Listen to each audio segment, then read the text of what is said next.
Exactly. Excellent. Thank you. Thank you for joining us online. So we don't have much time, but it's a very pertinent topic to raise, the decolonization of institutions. So maybe my first question would be dedicated mostly to Tímea and Angéla, but also for the other panelists as well. Maybe in order to start this discussion, it would be interesting to see how this very concept of decolonization of institutions is embedded in academic discourses. And in your opinion, what institutions precisely should be decolonized in first place? So maybe Tímea, the floor is yours, if you could please start. All right, I can start. However, a theoretical intro is usually with Angéla, and that is also what I prepared for, because, you know, her introduction and writings on how to understand the Roma context in relation to the notion of decoloniality was very much inspiring when creating Roma organizations in Europe. And I am speaking from the European Roma Institute for Arts and Culture, which is a European organization founded by the Council of Europe. And the very idea of ERIAC is to create infrastructure for cultural representation and cultural recognition. And many of these European level initiatives that are to support Roma are created with gigantic expectations. Sometimes irrational expectations. And if we look at the present day, you know, with the war, the economic and energy crisis that hit Europe, and also the rising far-right and anti-Roma sentiments all the way from the post-pandemic times until today. And as these sentiments and these forces are growing around Europe, we can say that more and more cultural organizations are less open to share infrastructure and space with minorities. And they are more vigorous in accessing funding and opportunities for themselves for minority representation.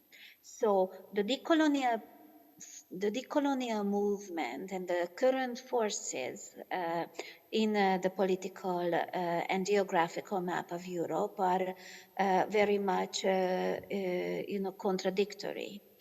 In 2022, ERIAC had what our board calls the golden year in Roma arts and culture. We were present in the Venice Biennale with the Roma Pavilion. And we are not able to strange the hierarchies and the structure of the Venice Biennale, of course. We were present for the first time in its 93-year-old history. We were present for the first time in the Milan Triennale with Emilia Rigova's art.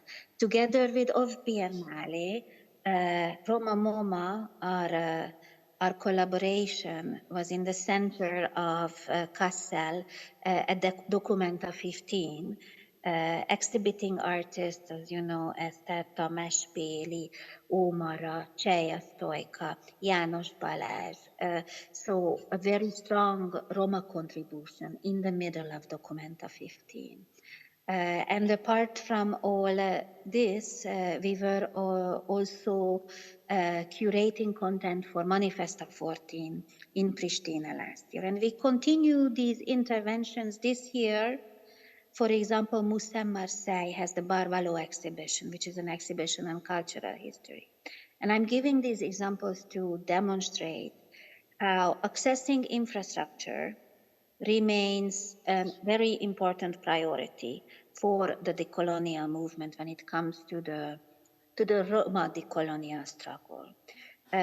So these mini territories of representations are absolute priority. And when we are struggling in the current,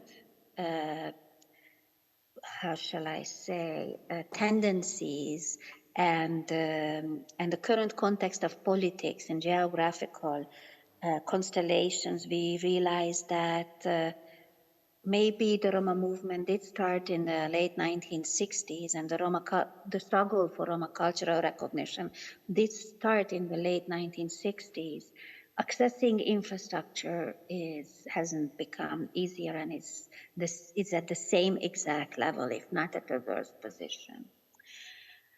Apart from speaking about infrastructure, when we are speaking about decoloniality, I also would like to address the question of teaching history and also having the right to speak Romani language, but also having the right to preserve and safeguard the Romani language in this framework of the European Charter for Minority Languages.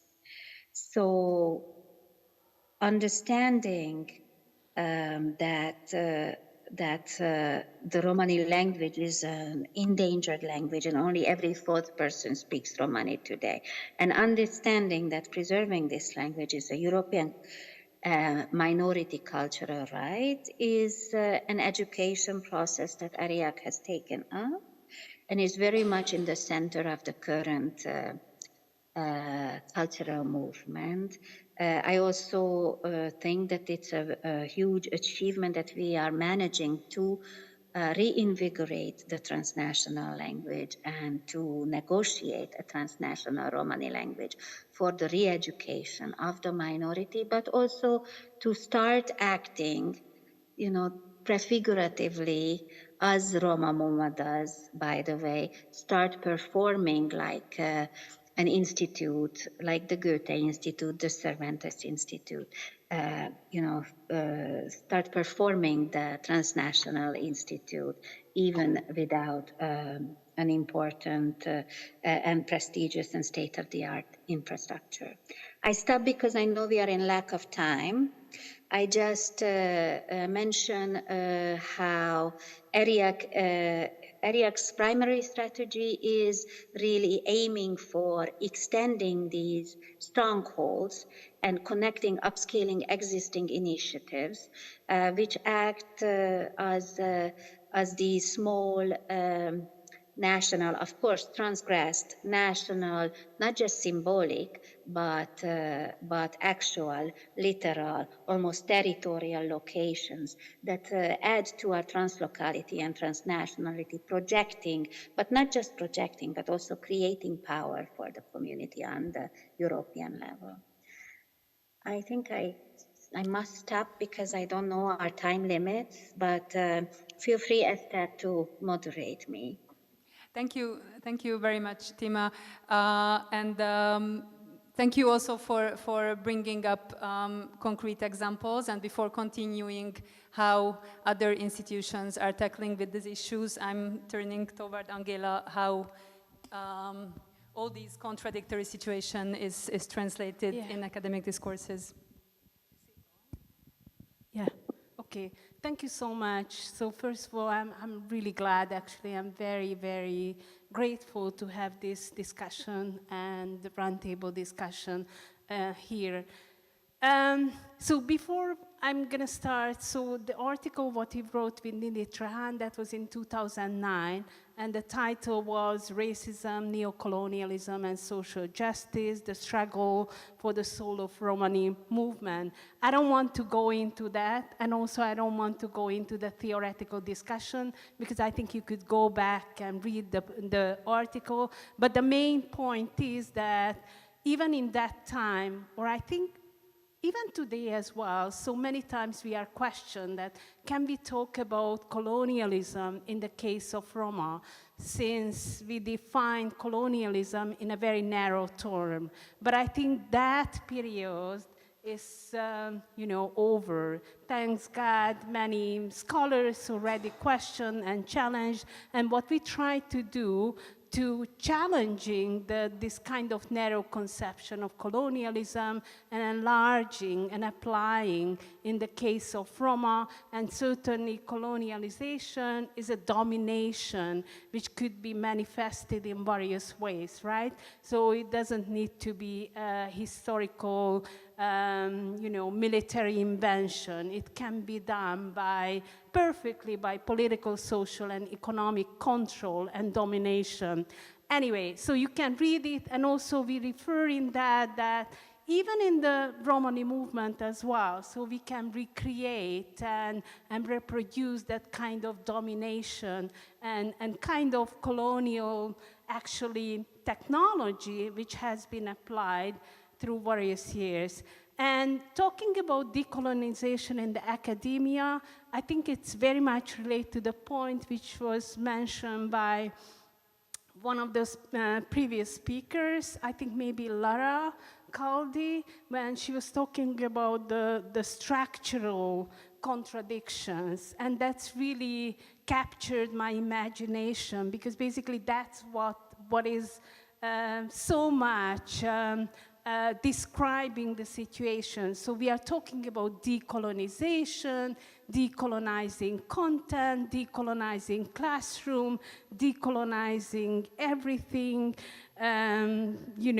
syllabus, pedagogy, and so on, everything, whatever, just decolonizing. But meanwhile, we have a huge contradictions which are not allowed by the structure, by the current social, political, and economic structures. So how can we do, and what can we do with that? And thinking about that kind of controversies, I think that's where we came into the picture as a Roma graduate preparation program, as well as the Romani Studies program, what we started at CU in 2017. So basically creating some kind of academic space for Roma and preparing Romani scholars to enter into the academia, because we can talk about fantastic decolonization, but if we won't have people who can speak, and of course we need people who listen as well. We just learned from Luna de Rosa, right? We need people who are silent, who are actively listening to those voices which are marginalized, then the whole thing is gonna be diluted or emptied or watered down, and losing the kind of revolutionary edge which has been, fleshed out by feminist, post-colonial scholars and critical race scholars as well. So I believe that we have to have that tipping point when, something gonna happen structurally as well. And I really believe that decolonization has to hurt. So it's not gonna go just like that. And we're not gonna sit in our, very comfortable chairs, armchairs, and listening something, but it's gonna hurt us. And how can we come to that point when we will have a significant number of people who are really coming from those places where they otherwise would not have any kinds of opportunities so far to get into various universities, the ivory tower, right? And so I really believe that, that we have to change the structure, but also we have to create a new structure. And that's also a very, very important thing to think about it. So how can we do this two-pronged project, right?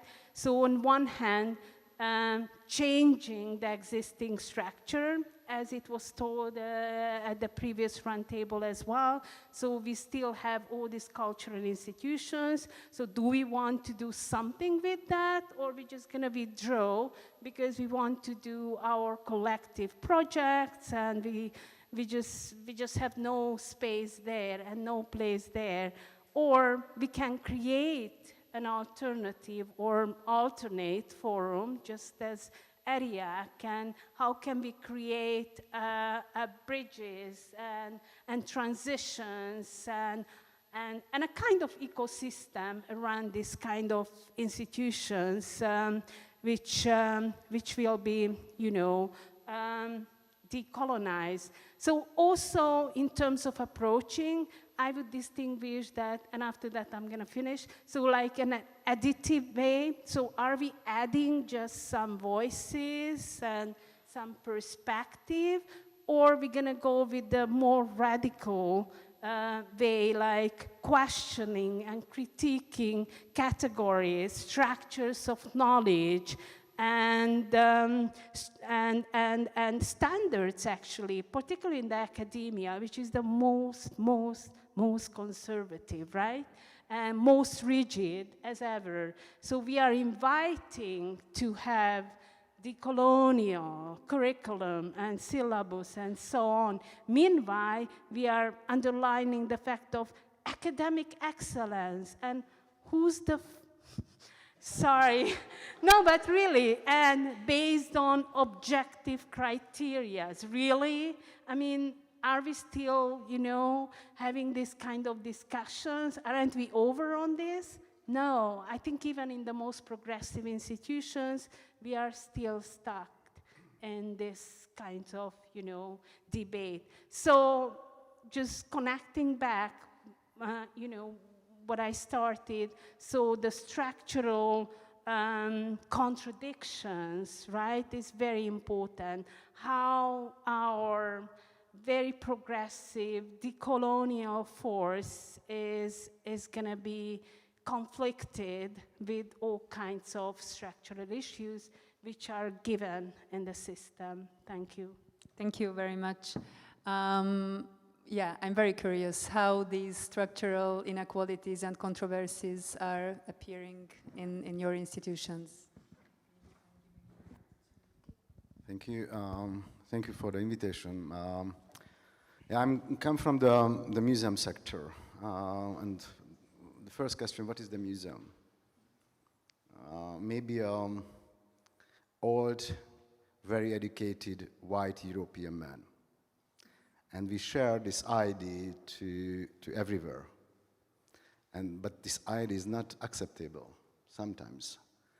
And the discussion about the museums, how can we be more public, more participating, more local, started many years ago, in the 60s or the 70s. Mostly in the United States, South America, the Latin countries, after the UK, Western Europe, and later arrived to the Middle Europe and Hungary also. And the last 10 years, when I work in an international museum level in the ICOM, and especially in the last few years in ICOM Hungary, and I saw how was the discussion about the new museum definition. How was the group who want to see the museums as a place of the multi voices, the diversity, and how was the opposite? Because we can speak about there is a large group who stay on the real historical background of the museums. And just the last year in Prague, the last General Congress of ICOM changed the definition of the museum, and we use the words diversity, public for open for the public, and in the 50s the definition speak about the building. Can you imagine how big change was in the last 50 years? And in my practice, in Hungary, the main question, for example, about the Romani society, where are? Because I don't see in the collection, especially I don't see in the exhibitions, especially in the permanent exhibitions. There is a little bit like, I have a really good example from the island Reunion.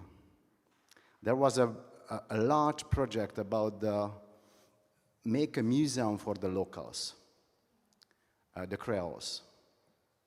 It was a 10 years project, and the museum is not finished. The project closed because new government arrived to island. But the main question was, how can we present a society which has not voice? There are thousands and thousands unknown and forgotten peoples. And if I think just about to Hungary, there is the Romani society. Unknown and forgotten sometimes, especially for the museums. Because these elitist institutions choose the beautiful items, the items of the beauties, items of the powers, and forgotten not just the Romanis, but till the end of the 19th century, the peasant society, of course, was unknown for the museums. And now, when I ask my colleagues, okay, let me see, where is the Romani society in our institutions? How can we show them the culture? How can we involve these people to the museum? Because they are not in the museum, not just in the collection, but as auditions. How can we educate? How can we represent? Because if I say the museum is an open institutions, it means for me open in the collections. It means we collect the whole communities who are around the museums, and we represent everybody. And I think if we can involve the new definition in a correct way, not just in Hungary, but everywhere in the world, and especially in Europe also, there is a possibility to find the way to the part of the society who are not at the moment in the museums.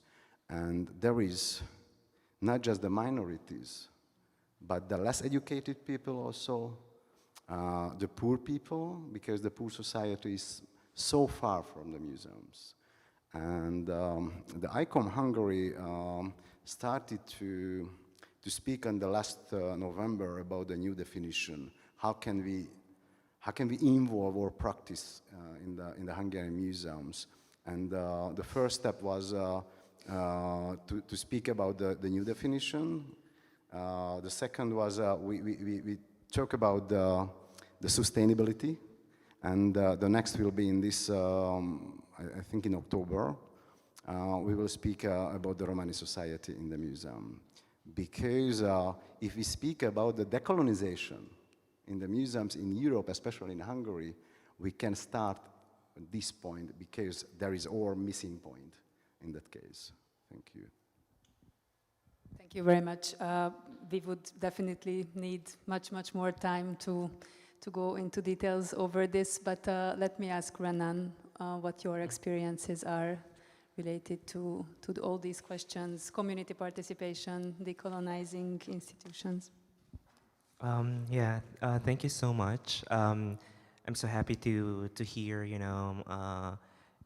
new colleagues in terms of, discussing, resonating contexts and conditions with regard to decolonization and post-colonial imagination, perhaps. So I'm a newcomer here in Europe. I was socialized in Southeast Asia, in the Philippines, and of course, went through the whole process of being a neoliberal curator working internationally, and landing on a job in Berlin early this year. So I think there are several points that I wanted to engage with the discussion that is unfolding. First, perhaps the idea on decolonizing institutions, the promise of it, and perhaps with Savvy Contemporary, which is the institution that I am currently running in Berlin, it actually really emerged from this promise of decolonizing infrastructures in Berlin, in Germany, and in Europe. So that the absence of organization or institution that addresses, German colonial legacy is actually missing in Germany. So in 2009, our founder, Bonaventure Sobejing Indikung, founded Savvy Contemporary as the laboratory of form ideas. So we pride ourselves in terms of being a non-center that practices radical conviviality and dialogue through exhibition making, through different formats of creativity, research, and thinking.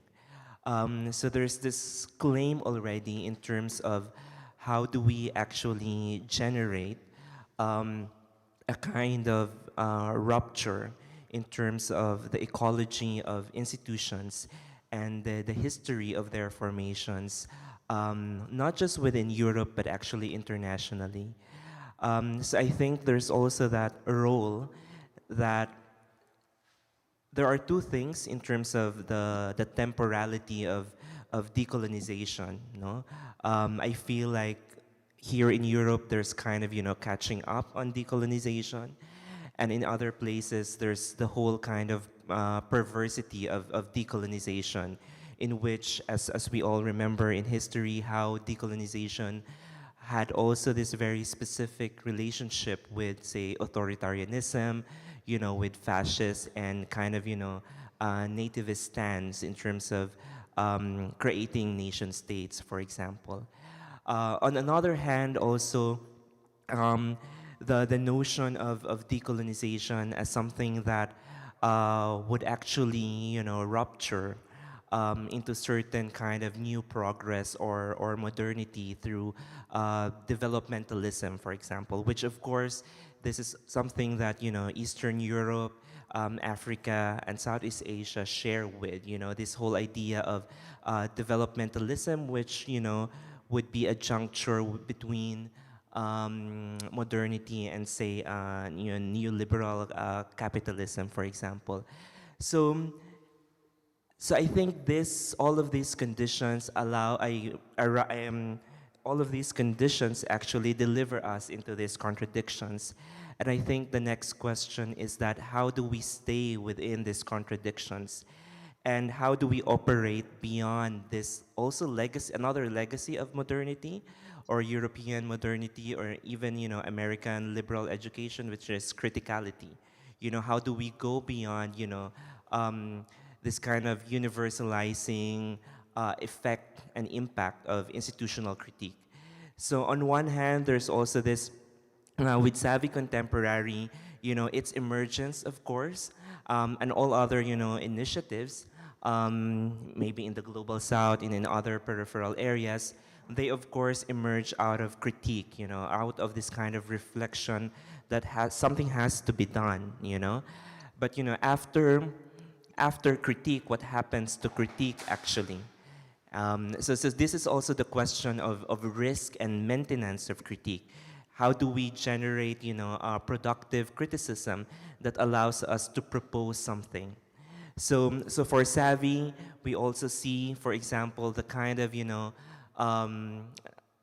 very NGO term, milestones, in which, you create projects, you create program dedicated to critique, and then suddenly flowing into proposal, So in the midst of, of presence of Savvy Contemporary, which is a POC-led institution in Berlin and in Europe, there's that capacity to propose something, you know. And then now we're also transitioning into this idea of how do we actually nourish all of these proposals and maintain them, no?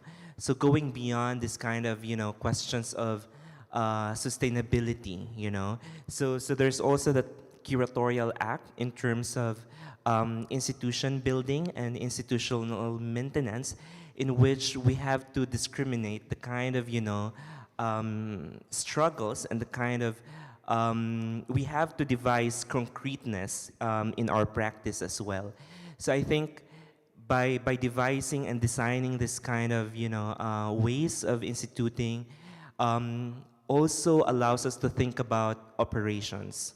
You know, for me, decolonization in speech has its own limits. And, you know, being, you know, socialized in the Philippines, where for us, decolonization happened when the Americans came in the 1900s. So the whole, you know, they turned the whole, you know, colonization regime into something else. Decolonization happened a long time ago for us. So for us, I'm also interested, like, how do we talk about decolonization, not just in terms of programming, but actually in daily operations. In management, and yeah, and how do these, you know, practices actually connect to other institutions and within the larger infrastructure. So I'm also interested how all of these things actually flow within the infrastructure, regardless how toxic and how problematic the infrastructure is. Because you can't, you know, we cannot isolate and put, you know, this kind of, you know, rhetoric around decolonization in a vacuum, or in exhibition making, or in speech. So I'm interested in, you know, this, you know, management operations. Yeah. Thank you very much. This was very intriguing, and unfortunately, seemingly Tímea had to leave us, although it would have been very interesting also to ask her opinion about what you just said. But yes, if you still have time to maybe reflect on what Renan was saying, and about these radicalities on the one hand, which seem very oppositional to Hungarian museums and public institutions in general. But I'm wondering if you can maybe give us some examples, if there are, for any practical interventions. Okay. So my practical part came from my museum, because this is what I really know. And when I first time look around our collection, because we are represented the Hungarian countryside. So in the Hungarian countryside is a very diverse. So I started to look around. The low-educated part of the society sometimes is really rich in a intangible cultural heritage. And how can the museum collect the intangible cultural heritage? So the question is there a museum without items? And we know, yes, we can do it, because at the moment we collect not just the item, but the stories. And how can we collect and after publish these stories? So it was really interesting, because when we start to work in intangible cultural heritage by the UNESCO, and on the first few elements of the Hungarian list came from the minorities. For example, Romani society also, because, for example, the dance heritage from Nagyecsed, or in the best practice, for example, the Gandhi Secondary School from Pécs. So we have a direct contact to these communities. And the first step was to make a place for a discussion. Because the museum need to learn about these societies, but the society needs to learn about the museum because there has not a network with the museums. So there is a really new idea for them. What does it mean they are coming to the museum? And when we started to work on our exhibition, how represented these communities, the first step was, like in a definition, the discussion. So we involve the people and the stories to the museums, and we work together, not without the people. So I believe the discussion. So I think there is the way of our institutions, the museums, to talk and to work together with the communities, and the local museum with the local communities. The large, like a national museum, is a large community. So I think there is the one way to make a public institutions, and I think it means for us the decolonization, to make a place for the discussion. And there is a good if the museum is not an answer, if we are a question, and the communities find the answer.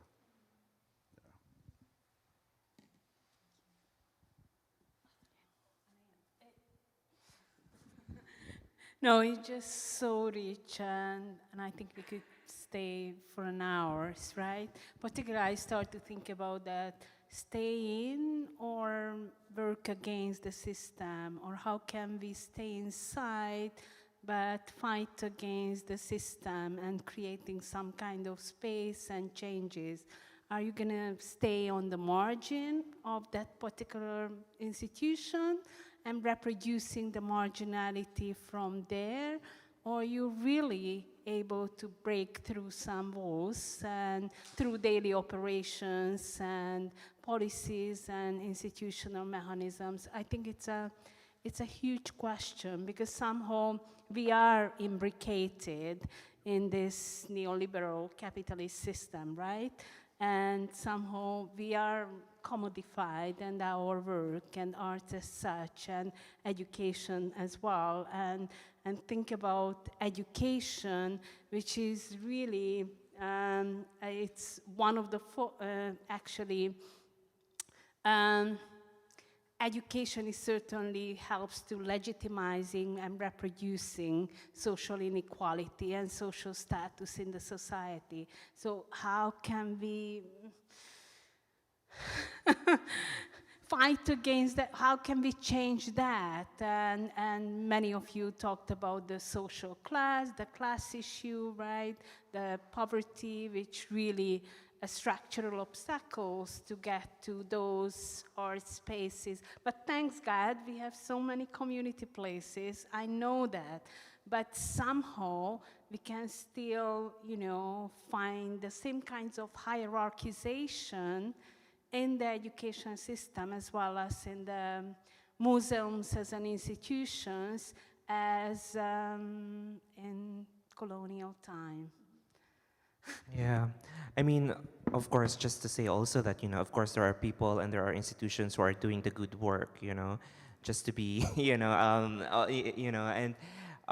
but I think the question also, or the task at hand is, how do you connect all of these, organizations? How do you create all of these initiatives to actually, mobilize them to produce something that would, stay a little bit longer?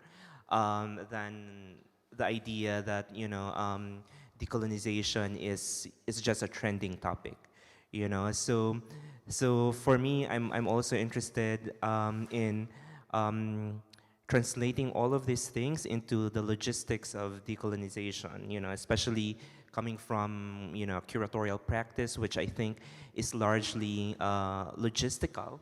And of course, conceptual, among other things. But for me, it's also very interesting to kind of commit into this, how do you translate this, not just into your programming, but in terms of the habits of the institution, you know? So you go into museums, you go to big institutions, and they have all of these promises of decolonization, but they can actually never, and they will never even, you know, respond to your email, you know, as a colleague. And that's just the truth of it, and that's kind of a manifestation of also another level of, you know, in decolonization, we don't expect decolonization to like reprogram and deprogram, you know, the values of people that are, you know, problematic, you know. But I think there's that kind of promise in terms of, you know, going beyond our capacities actually to commit to other habits that, you know, would actually accumulate at a certain point, you know, for example. So for us, you know, at Savvy, it's very important that, you know, we had a discussion about, you know, our gallery sitter, you know, in one of our general meetings that we were discussing that, you know, the gallery sitter should, you know, really reach out to the visitor and say, hey, how are you? You can't just, you know, gallery sit and, you know, be in front of your computer, you know, writing your thesis, you know, because, you know, we are not like any other German institution, you know. And then we discussed this whole idea that how do we, and of course, you know, all of these promises of alternative art institutions are still not getting there, you know, to the public. So for example, we are situated in Wedding, which is a home of many migrant communities, and people would stop by and say what's happening inside, and we would invite them to come in, but they would never enter.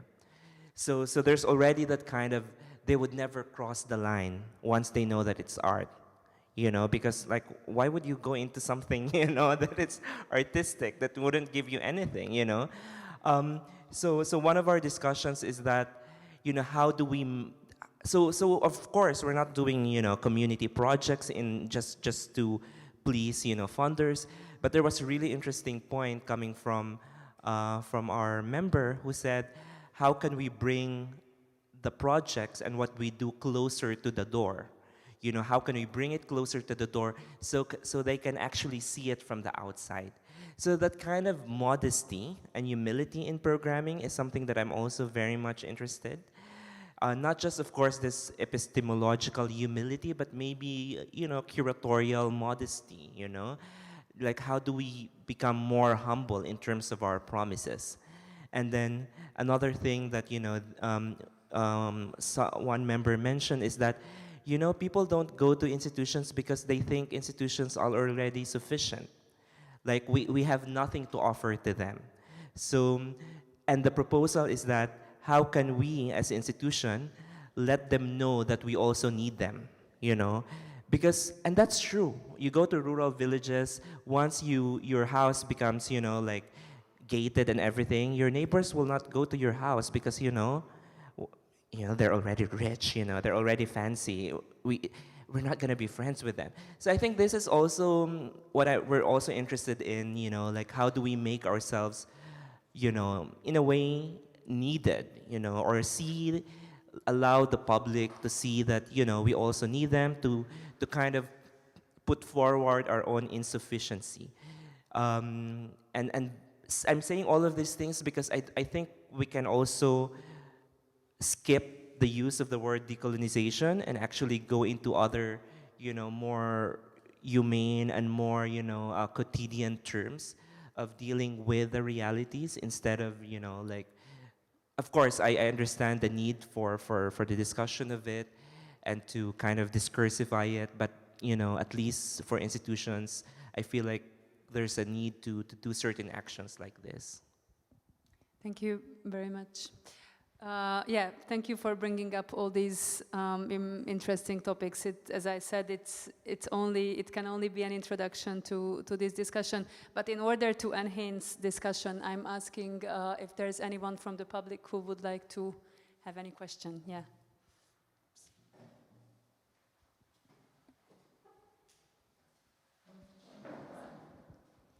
Yeah, thank you so much for the discussions. Actually, I have a question to Renan.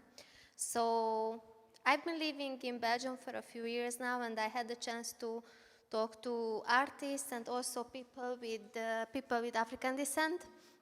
And whenever, you know, the discussion of colonialism, decolonialism comes up, they always say that when they go back to their homeland, you know, to Africa, even to visit or to work, they see a difference in the colonial work. They say that it's usually much more stronger and much more advanced than, you know, here in Europe.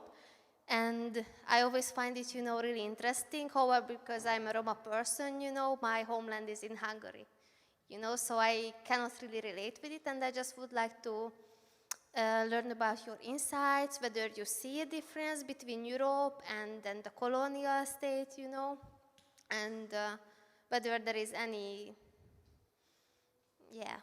positive differences, you know, when it comes to that, or not at all. Thank you. Thank you. I'm thinking how to respond to that question in terms of, for me, it's always about this. I'm also thinking this whole idea that people think sometimes that, you know, there's a kind of significant difference between, say, you know, Europe or like, you know, Europe and Southeast Asia, for example, you know, and of course there's a difference, no doubt. But the realities are getting more and more and intensely becoming more similar in terms of, you know, how people live through the day-to-day. So for example, you know, fundamentalism or radicalism, for example. So at one point, people think that, you know, the radicalization of youth only happens to places where there are terrorists, you know, like in places like Indonesia, the Philippines, Malaysia, for example.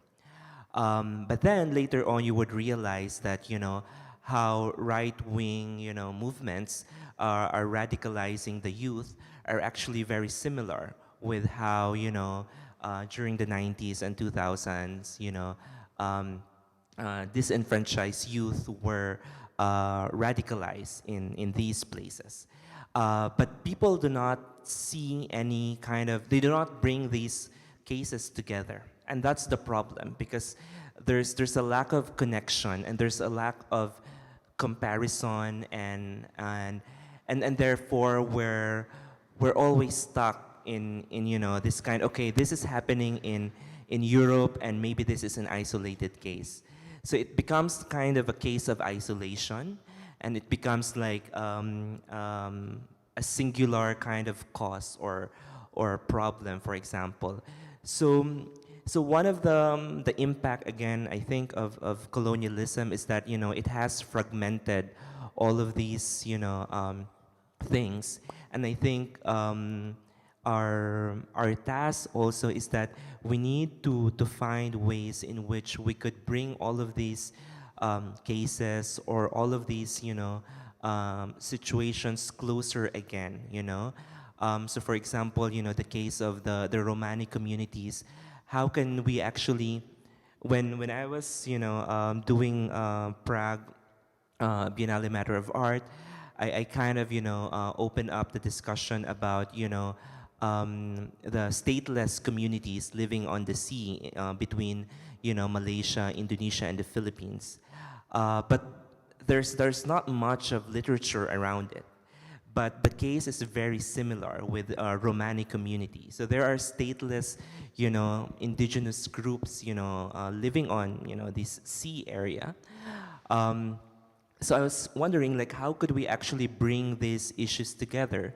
Because unfortunately, like UN and all of these, you know, big, you know, institutions would differentiate them, would make them as a case study as well. Maybe case is a wrong term, but you know, how do we, as Rada Ivikovic would say, you know, like how can we permanently translate, you know, all of these geographies, for example. But yeah.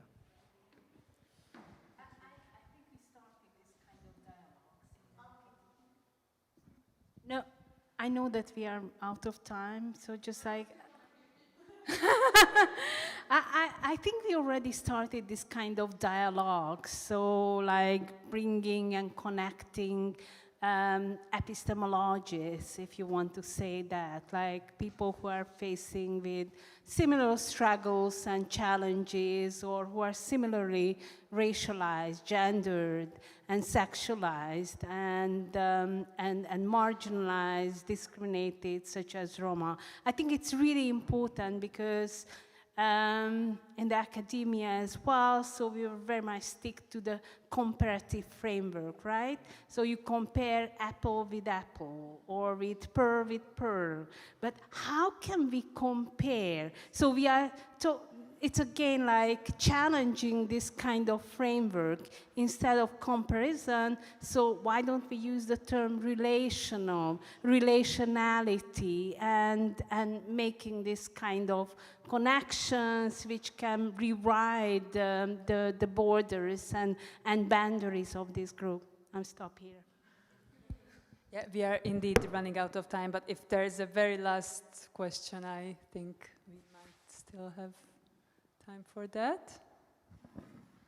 If not, then I'm coming back to wrap up the panel. So, thank you again for your insightful contributions. I think it was a nice introductory discussion, and I really hope that we'll have the opportunity to continue it somewhere with radical powers.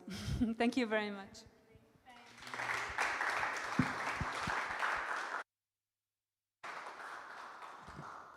Thank you so much, Eszter, and indeed we can continue right now. It was not in the program, but we invite everyone to Lumen to have a dinner and some wine, if you have time for it, and we can continue this discussion, or these discussions of today, in a much more informal way. So thank you so much for coming, and tomorrow we will start at 10:30 a.m. So.